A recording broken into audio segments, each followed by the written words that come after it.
Ecclesiasticus, or the wisdom of Jesus, son of Sirach, chapter 48. Then Elijah arose, a prophet like fire, and his word burned like a torch. He brought a famine upon them, and by his zeal he made them few in number. By the word of the Lord he shut up the heavens, and also 3 times brought down fire. How glorious you were, Elijah, in your wondrous deeds! Who can boast as you can?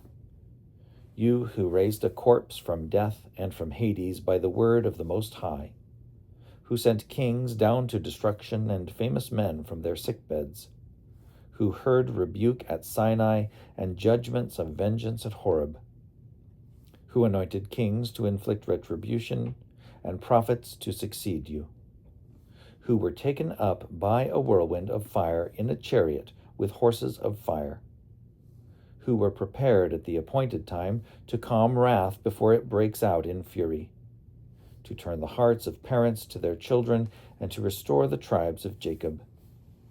Happy are those who saw you and were adorned in love, for we also shall surely live. When Elijah was enveloped in the whirlwind, Elisha was filled with his spirit. He performed twice as many signs and marvels with every utterance of his mouth. Never in his lifetime did he tremble before any ruler, nor could anyone intimidate him at all. Nothing was too hard for him, and when he was dead, his body prophesied. In his life he did wonders, and in death his deeds were marvelous.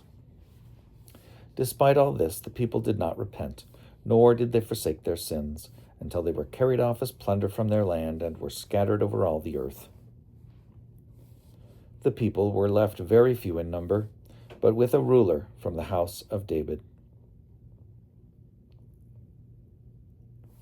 Some of them did what was right, but others sinned more and more.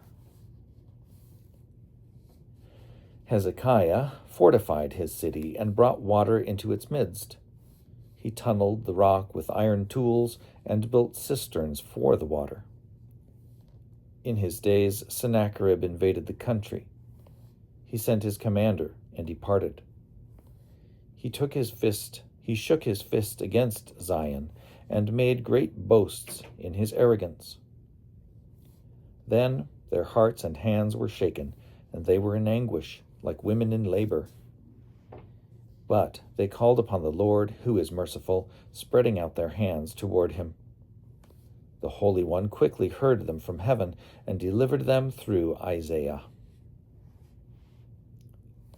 The Lord struck down the camp of the Assyrians, and his angel wiped them out.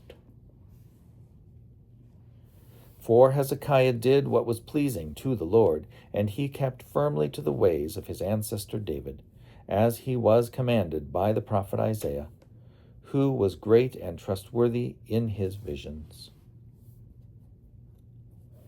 In Isaiah's days the sun went backward, and he prolonged the life of the king.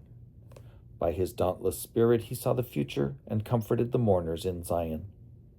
He revealed what was to occur to the end of time and the hidden things before they happened.